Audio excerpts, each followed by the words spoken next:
Thank you very much. Hare Krishna Krishna Krishna Hare Hare, Hare Ram Ram Ram Hare Hare. Srila Prabhupada की जय।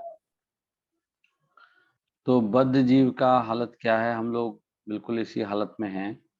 हमारे बारे में लिख रहे हैं कि हम अपने शरीर के साथ और अपने संबंधियों और जो बाकी चीजें हैं उनसे जो हमारी अटैचमेंट है उसके कारण हम पूरी तरह से बंधन में आ जाते हैं, भगवान को भूल जाते हैं और बंध जाते हैं।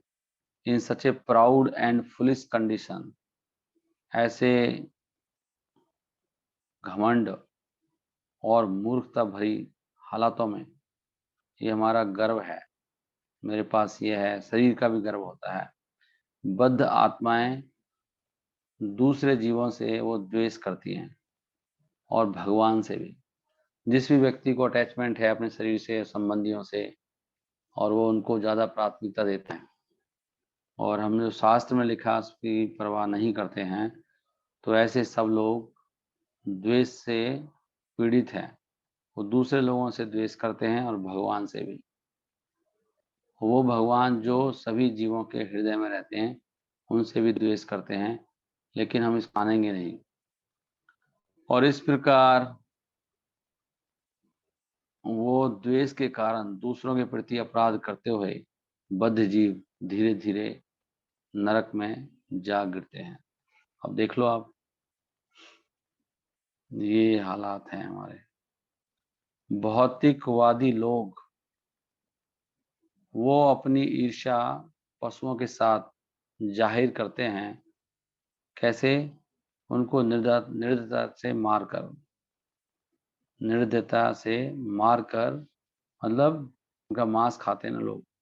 उसी प्रकार बद्ध आत्माएं वो दूसरे जो मनुष्य हैं उनसे भी, यहाँ तक कि उनसे भी ईर्ष्या करते हैं और भगवान से भी। वो भगवान जो स्वयं हमारे हृदय में रहते हैं, they express their envy of God by preaching atheistic science. अब एक कल साइंस की बात भी चल रही थी अंकुर प्रभु जी के साथ में, तो सारे साइंस वाले तो नास्तिक ही हैं, भगवान को बीच में कहाँ लेके आते हैं। तो ये भगवान से ईर्ष्या ही है। ये सारी साइंस जो है, जो भी हम नई नई खोज कर रहे हैं, यहाँ पे लिख रहे हैं, they express their envy of God by preaching atheistic science or pseudo philosophy in which they ridicule the fact that everyone is an eternal servant of God। इस बात की तो वो क्या करते हैं, मजाक उड़ाते हैं कि हर व्यक्ति वास्तव में भगवान का एक दास है। तो ऐसे ईर्ष्यालु लोग, उनकी जो कड़वाहट है अंदर, उसको कैसे वो दर्शाते हैं दूसरे जीवों के साथ, by creating wars, terrorism, cruel governments and cheating business enterprises। सारा बिजनेस, सारा बैंक, जो बैंक का सारा सिस्टम चीटिंग पे बेस्ड है। कोई कह रहा था कि एक तो क्या कह रहे थे, anyway I will not go under that. Bank का सारा बैंकिंग सारा वही है, चीटिंग बेस्ड है। सारी इंडस्ट्री में सब ऐसे चलता है। Cheating business enterprises, the sinful bodies of such envious persons are just like corpses. नहीं, तो ऐसे जो ईर्ष्यालु लोग हैं, उनके जो पाप से भरे हुए शरीर हैं, वो कैसे होते हैं? वो कॉर्पसेज को क्या बोलते हैं? मृत के समान है क्या? मृत शरीर होता है ना, call like body, a dead body, yeah, especially of a human being rather than an animal, yeah, so yeah,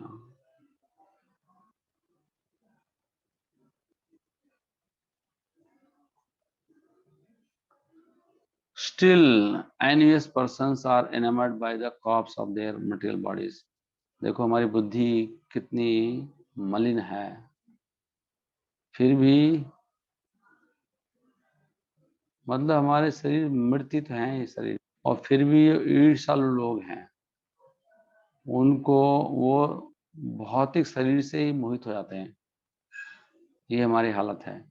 and become further fascinated by their children, और फिर ज़्यादा मोहित हो जाते हैं फर्दर और ज़्यादा आगे अपने बच्चों से, और फिर उनके भी जो आगे उत्पाद हैं, अदर बॉडीली एक्सटेंशंस, बच्चों के बच्चों से। Such feelings are based on false pride. और ये सारी हम में से कुछ भक्त तो इनको ज़्यादा ध्यान भी नहीं देंगे, ये बात हम क्या कर रहे हैं, लेकिन यही तथ्य है, ये हम सब की हालात हैं, सब बंधे हैं हम लोग, इसीलिए हम सबकी मृत्यु और जन्म होगा, हम सबको मृत्यु का डर भी है, बुढ़ापे का, हम में से कोई मुक्त नहीं है। ऐसी भावनाएं ये सब झूठी प्रतिष्ठा पर आधारित है। श्रील मध्वाचार्य ने एक श्लोक इसके बारे में उद्धृत किया है हरिवंश से, जिसमें कहा गया है कि भगवान को आत्मा कहते हैं क्योंकि भगवान हमारे अंदर भी रहते हैं और दूसरों के अंदर भी। और कुछ लोग भगवान के बारे में जो वर्णन है उसको सुनकर वो उत्तेजित हो जाते हैं और वो क्या कहते हैं, वो खुलेआम कहते हैं कि there is no spiritual living being beyond themselves. उत्तेजित का मतलब उनको क्रोध आ जाता है और वो खुलेआम कहते हैं कि उनसे बड़ा कोई नहीं है सुपीरियर इस संसार में। और ऐसे लोग को ऐसे लोगों को असुर कहते हैं। और उनके जो व्यवहारिक लक्षण हैं उनसे आप क्या जान सकते हैं, they are to be understood as the lowest class man. जो भी नास्तिक है, नास्तिक का मतलब इसकी शास्त्र में श्रद्धा कम है, श्रद्धा है ही नहीं। तो जितनी हमारी शास्त्र में श्रद्धा है उतने हम ऊंचे हैं, जितनी शास्त्र में हमारी कम श्रद्धा है उतना ही हम नास्तिक हैं। इसलिए हमारा केवल शास्त्र में होनी चाहिए, ना साइंस में ना किसी चीज में। जिस जिस देखो एक बहुत भी व्यक्ति भी हो, एक दो बात तो वो भी सही बोल देगा, तो साइंस एकदम पूर्ण रूप से रॉन्ग नहीं हो सकती, कुछ चीजें तो ठीक होंगी ही। तो जो जो चीजें शास्त्रों के हिसाब से ठीक हैं उसको स्वीकारना चाहिए, बाकियों को नहीं। नहीं तो हम फिर असुर की योनि में माने जाएंगे, असुर हैं लोग, all are Rascals Prabhupada ji की भाषा में। वो लोग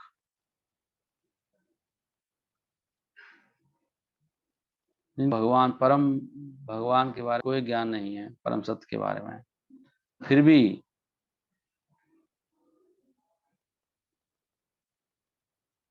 yet was still beyond the darkness of complete ignorance, generally follow the threefold path of pious material life, namely religiosity, economic development, sensitive development. Not in time to reflect on any higher purpose, they become the killer of their own soul. कुछ लोगों को भगवान के बारे में कोई ज्ञान नहीं है, फिर भी वो लोग still beyond the darkness of, लेकिन वो जो पूर्ण रूप से अज्ञान है उससे थोड़े परे हैं वो। और वो क्या करते हैं वो लोग, still beyond the darkness of, वो तीन तरह का मार्ग फॉलो करते हैं। क्या क्या है, धर्म करते हैं, पैसा कमाते हैं और इंद्रिय हैं, पूरे तमोगुण में हैं लोग। और उनके पास कोई समय नहीं है कि कुछ और भी जिंदगी का उद्देश्य हो सकता है। और ऐसे लोगों को आत्मघाती कहा जाता है, अपने आत्मा के हनन करते हैं। आत्मानम घातयंती थे, संस्कृत से ही हिंदी के शब्द आए हैं, घातयंती, अपनी आत्मा का ही घात करते हैं। उनको वो सब कौन है, वो आत्महत्या करने वाले लोग हैं। धर्म भी कर रहे हैं, धार्मिक है, क्यों कहें, उससे आर्थिक उन्नति होती है, लेकिन इंद्रिय तृप्ति करते हैं, भगवान का कोई ज्ञान नहीं है। श्रील प्रभुपाद कहते हैं, those who are completely in the darkness of ignorance, जो पूर्ण रूप से अज्ञान में है, तमोगुण में, और इस प्रकार bereft even of material pious life, commit innumerable sinful activities and suffer greatly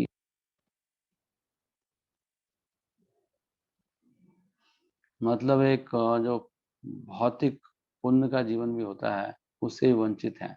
ऐसे लोग बहुत सारे अनगिनत पूर्ण कार्य करते हैं और बहुत कष्ट पाते हैं, और इस प्रकार इंटेंस सफरिंग के द्वारा ऐसे लोग कभी-कभी जब उनको बहुत कष्ट होता है, देख रहे हैं, कष्ट जब भी आता है वो पाप का फल है और कष्ट से हमें फायदा होता है। कल महाराज कह रहे थे कि भगवान जिनको बहुत प्रेम करते हैं उनको कष्ट दे, भक्तों को भी, अगर उसको जल्दी सुधारना है तो। और बिना कष्ट पाए चैलेंजेस लाइफ में व्यक्ति शक्तिशाली नहीं बनता है। इसलिए माया के द्वारा या कहीं से भक्तों के जीवन में समस्याएं आती रहती हैं, तभी वो शक्तिशाली बनते हैं। और इस प्रकार बहुत गहरे कष्ट होने के बाद ये लोग कभी कभी भक्तों का आश्रय ग्रहण करें, और फिर वो ऐसे दिव्य संग से जो उनको आशीर्वाद मिला है, कभी कभी वो फिर कृष्णा भामृत की उच्चतम स्तर तक उठ जाते हैं। तो साधु संघ के बिना कुछ नहीं होता, भक्ति उठाते हैं वो लोग जो पूरी तरह से, जिनका simple experience some mitigation of the misery of material life, those who are not completely sinful experience, those who are not completely sinful experience some mitigation of misery of material life and thus develop a false sense of well-being। तो जिनको पूरा कष्ट नहीं होता, इनका अनुभव नहीं है, तो उनके साथ क्या है, उन लोगों को घमंड है, हम बहुत अच्छे हैं संसार में। ओके, क्योंकि ऐसे लोग, those who are materially pious generally obtain world of prosperity, जिन्होंने पुण्य कर्म किए हैं, देखो यहाँ पे साफ साफ लिखा है, दिस इज गुड पॉइंट, कि जो पुण्य कर्म करते हैं उन्हीं को संसार में धन आदि मिलता है। ये धन, संसार में जो धनी है वो कौन लोग हैं, जिन्होंने पुण्य कर्म किए हैं। संसार में कोई चीज ऐसी नहीं मिलती, पाप के फल से सब कुछ गलत होता है, दुख भी आते हैं, गरीबी आती है, व्यक्ति क्रूप भी होता है, यहाँ तक कि शरीर की सुंदरता भी पाप कर्म पुण्य कर्मों से मिलती है। और अच्छा परिवार मिलना, प्लेजेंट फैमिली सिचुएशन, मतलब पारिवारिक स्थिति बहुत अच्छी होनी, नहीं घर में जैसे कि भाई हैं, बहनें हैं, पुत्र हैं, सब है, सपोर्ट है, सब कुछ, ये उसको बोलते हैं pleasant family situation. They become, लेकिन इन लोगों के साथ क्या है, they become falsely proud of their position, ऐसे लोग घमंड जाते हैं, लेकिन गलत हो जाते हैं, और वो फिर भक्तों का संग नहीं करते। इसलिए एक तरीके से तो कष्ट ही अच्छा है, कम से कम वो भक्ति तो करेगा। और accept instructions from devotees of the Lord, उनसे वो कुछ शिक्षा नहीं लेते हैं। दुर्भाग्यवश ऐसे सारे जो भौतिक कार्य हैं, चाहे वो पापपूर्ण हो चाहे वो पुण्य हो, वो वास्तव में क्या होता है, वो सब कालांतर में क्या होता है, वो सब उनके पाप कार्यों से संदेह आते और इनेविटेबली कंटिन्यूड बाय सिंफुल एक्टिविटी।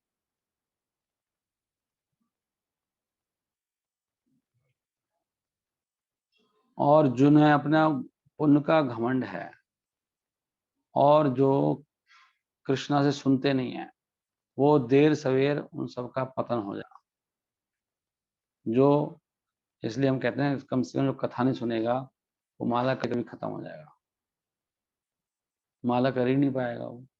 जब माला इस तरह से होगी, उसको माला करनी नहीं आएगी। इसलिए ग्रंथ सुनना बहुत जरूरी है। ये माताओं की क्लास अच्छी होती है, दोपहर को ना उस ज्वाइन करना चाहिए। कल वो सत्यभामा पढ़ रही थी, मैंने थोड़ा देखा था कुछ देर के लिए, दैट वाज वेरी नाइस। वो सीधा सीधा पढ़ रहे हो ना आप लोग, बहुत अच्छा है, भागवतम पढ़ो, जो जो लिखा है उसी से इतना फायदा हुआ भागवतम से। हर जीव, आज से सनातन कृष्ण प्रभु आएंगे शाम को, सब लोग ज्वाइन करिए, औरों को भी बोलिए, और वो कम से कम 5 दिन लगातार करने वाले हैं। बहुत आनंद आएगा। हर जीव is an eternal servant of Krishna. सब लोग वास्तव में कृष्ण के लगा रखे हैं, तो हम शाश्वत रूप से हमारा जो सुख है वो क्या, हम कृष्ण के दास हैं सब, शाश्वत रूप से हमेशा हमेशा के लिए। इसलिए जब तक हम कृष्ण को सरेंडर नहीं करते हैं, समर्पित नहीं होते हैं, हमारी स्थिति वास्तव में क्या होती है, एक्चुअली हम लोग फिर पाप ही कर रहे होते हैं वास्तव में, एम्पायर। तो ये शब्द है क्या, अक्षनिकहा, not having even a moment to reflect in this verse. इसमें लोक में शब्द आया अक्षनिका, उसके बारे में बताएं। वो बड़ा महत्वपूर्ण है। इसका मतलब क्या है कि नॉट एक एक क्षण भी नहीं है उसके पास। भौतिक व्यक्ति होते हैं, वो एक क्षण भी आप लोग का असली जो रुचि है, उसका शाश्वत, उसका जो रुचि क्या बोलेंगे, उसमें उसका फायदा है, उसके लिए भी उनको वो समय नहीं होता एक क्षण भी। और ये वास्तव में दुर्भाग्य का लक्षण है कि इनके पास समय नहीं है। ऐसे लोग को कहा जाता है कि वो अपनी आत्मा को ही मार रहे हैं, क्योंकि कि जिद के कारण, जिद्दी स्वभाव है ना, वो बड़े जिद्दी हैं, ढीठ है ढीठ। वो वास्तव में अपना बहुत, उनका जो भविष्य है वो बहुत अंधकार में होगा। फिर तैयारी कर रहे हैं कि उनका भविष्य नरकों में जाएंगे बेसिकली। और जहां भी पहुंच जाएंगे वहां से बचना बड़ा मुश्किल होगा, बहुत लंबे समय तक वहां पड़े रहेंगे नरकों में, ऐसे कह रहे हैं, जिनके पास समय नहीं है भागने के लिए। इसलिए सुबह शाम आने का प्रयास करना चाहिए। एक बीमार व्यक्ति जो वास्तव में इलाज करा रहा है, may be encourage by the preliminary results of the doctors care. तो शुरू में क्या है, जो डॉक्टर है कुछ इस तरह का इलाज करेगा कि उसका उत्साह बढ़ाएगा बीमार व्यक्ति। परंतु जब रोगी, अगर शुरू में जो उसको डॉक्टर केयर कर रहा है, ज्यादा कड़वी दवाई दे रहा है, अगर उसको लग रहा है कि मैं तरक्की कर रहा हूँ, नया नया भक्त हो रहा है ना, ट्रीटमेंट हो रहा है, मेरा तो बहुत चल रहा है भक्ति, तो फिर ऐसा व्यक्ति क्या सोचता है, मैं ठीक हो गया, और वो पहले ही छोड़ देता है डॉक्टर की सारी बातें मानना। हम जो इतना कर रहे हैं बहुत है बस। ऐसे बहुत सारे भक्त हैं जो अपने हिसाब से भी करते हैं, उनके बारे में बात चल रही है। हम तो बस माला कर लेते हैं सुबह 4-5 माला, बाकी हमें कोई मतलब नहीं पूरे दिन भर सुबह शाम कौन क्या करता है। हमारा बस इतना ही लिंक है, सुबह मंगला आरती हैं ग्रुप में, अपने कुछ माला करते हैं, हरि बोल। तो यहाँ पे लिख रहा है उनके बारे में। वो अपने आप को सोचते हैं कि हम बहुत ठीक हो रहे हैं या ठीक हो गए हैं, वो भी वास्तव में क्या हुआ, बिना डाउट के मारे जाएंगे। वो इस कुछ समय के बाद देखेंगे वहीं पहुंचे जहां से चले थे। There will there will undoubtedly be a relapse. इसलिए यहाँ पे शब्द है, ये शब्द क्या है, ये कैवल्यम असंप्राप्तः। इस श्लोक में सब शब्द हैं, केवलम संप्राप्तः। उसका मतलब क्या है, उससे यही पता लगता है कि ये जो भौतिक पुण्य है, is a long way from perfect knowledge. वो जो असली ज्ञान है उससे बहुत दूर है। आप सोचते थोड़ा हम इतना कर लेते हैं, बहुत है इतना। अगर कोई व्यक्ति अपनी आध्यात्मिक उन्नति को छोड़ देता है भगवान के चरण कमलों को पाए बिना ही, तो वो वास्तव में he will undoubtedly fall back down into the most unpleasant material situation। वो भी भौतिक संसार में गिर पड़ेगा दोबारा, बिना संदेह के। चाहे उसने चाहे उसने ब्रह्म मोक्ष तक नहीं पहुंच गया हो, ब्रह्मभूत का ना हो गया हो, तब भी गिर जाएगा वो। इसलिए श्रीमद् भागवतम में कहा गया है, आरुह्य कृच्छेन परम पदम ततः पतंती अधः। अगर आप परम पाते हो मोक्ष तक का, ब्रह्म ज्योति तक का, तब आप वहां से जाओगे। इसलिए हमें पूरी तरह से गंभीर होना चाहिए, अपने मनमाने ढंग से भक्ति नहीं करनी चाहिए। हरे कृष्णा कृष्णा कृष्णा हरे हरे, हरे राम राम राम हरे हरे। श्रील प्रभुपाद की जय। निताई गौर प्रेमानंदे। हरि हरि बोल। ठीक है, आप सब अब चैंटिंग कर सकते हैं। आशा है आपने सबने ध्यान से सुना होगा।